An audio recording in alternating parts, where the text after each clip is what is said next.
So Wiglaf, tell us, why were you willing to put your life on the line and fight alongside Beowulf? The answer to this is simple: loyalty. Once I befriend someone, that bond is unbreakable. Beowulf was a selfless leader and the bravest man I've ever known. He had the purest heart of any individual I've encountered over the years. Being one of his kinsmen, I had the chance to see what truly made the man so glorious. Once being around someone who rushes towards danger instead of fleeing from it, I became inspired to do the same. Beowulf embodied the word hero through and through, and I knew one day I wanted to keep his legacy alive practicing the same moves. Shying away from a battle is not how I achieve that goal. Instead, I became the most loyal fighter who would never dream of deserting my lord in a time of need. Being morally righteous is what I pride myself on representing, for I am the future of the kingdom, and I need to be worthy of the people's grace. My king possessed the same qualities, which is why we fought alongside until the very end. How did you feel when your lord, the one and only Beowulf, passed on after the battle? When my lord fell due to his fatal injury, I was torn. The man I had looked up to for so long was no longer going to be a part of my life. I think so many of us believed Beowulf was invincible. We forgot that he was a mortal man just like the rest of us, and that one day he too would pass on. Still, it feels like it was too soon, and that we should have had many more years with our beloved king. However, besides the obvious sorrow that washed over me, I also felt the largest sense of gratitude imaginable. Beowulf died for a worthy cause, and I know that he's probably glad it happened that way. He didn't die without a purpose, but rather he showed strength until the very end. Even in his weathered state, he was more courageous than half of the men that swore allegiance to him. I felt proud to be in the presence of such a selfless man, and in his final moments, his bravery did not waver, and that inspired me to be a better version of myself going forward. Have you ever felt any jealousy towards Beowulf or spite living in Beowulf's shadow? No, I have never felt any ill will towards Beowulf. I feel honored just to have been able to fight alongside him for as long as I did.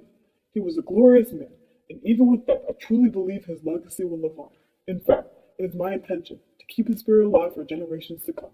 He never made me feel any spite because he wasn't boastful. In fact, my great king rarely talked about his achievements, and there were many. The only time he truly mentioned them was when it became the last resort to shut down those envious of his success. For instance, when Unferst challenged Beowulf's courage and tried to shame the great hero, he had no choice but to tell a tale of triumph. Besides moments like that, Beowulf never backed. His only motivation to conquer beasts like Grendel was to save those in need. How can you be spiteful towards a man like that? Thank you, Wiglaf, for providing your insight on Beowulf. Now let's hear from Grendel's mother. Miss, can you describe the emotions you were feeling when you saw Grendel die right in front of you? No mother should ever have to see their child die right in front of them. It's a horrifying experience. I understand that my son wasn't perfect, and perhaps he did something to anger Beowulf.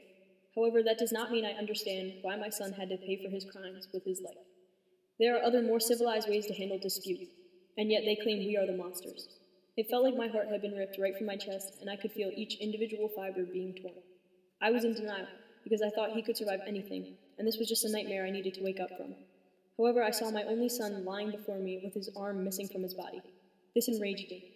I never knew I could be filled with hatred towards another living creature. My mind was sent into a dark spiral, and I could only see the need for revenge. Beowulf and everyone who stood by and watched my son perish would pay. Can you describe the relationship between Grendel and yourself prior to his death? The relationship between Grendel and I was far from perfect. However, the same can be said about any mother and son. The fact of the matter is, the mother always has the child's best interest at heart. Grendel didn't want to believe everything I did was for his own good. I shielded him from the world because I knew no one would understand. We were isolated in our little, clammy underground den. However, no matter how hard I tried to keep him safe and sheltered, my son rebelled. He longed for interaction with anyone or anything. I suppose I understood his curiosity, seeing as how I kept him in the dark for so long. The trouble he got into is likely my fault. I just hope he knew how much I loved him in the end. During your battle with Beowulf, did you ever let fear control your actions? If you could say one thing to Beowulf, what would it be? Fear was never in control of my actions. I was motivated solely by my need for revenge above all else. I had nothing to lose in that moment, thus why would fear be allowed to dictate my thoughts? No. I kept a clear head, for I knew what my goal was, to kill the man who single-handedly destroyed my son. If I could say one thing to Beowulf, it would be, I hope one day you know my pain. I hope one day you have a child that you love more than anything else on the planet. You do your very best to raise that child to be a decent soul. Then I hope someone comes along and destroys that child. They take their last dying breath in front of you while you sit there helpless. You are useless in that moment, and you know there's nothing left to do. Your heart is being torn out of your chest. I want you to know that pain. My pain. Death would be too easy of a punishment for you. No, I want you to suffer.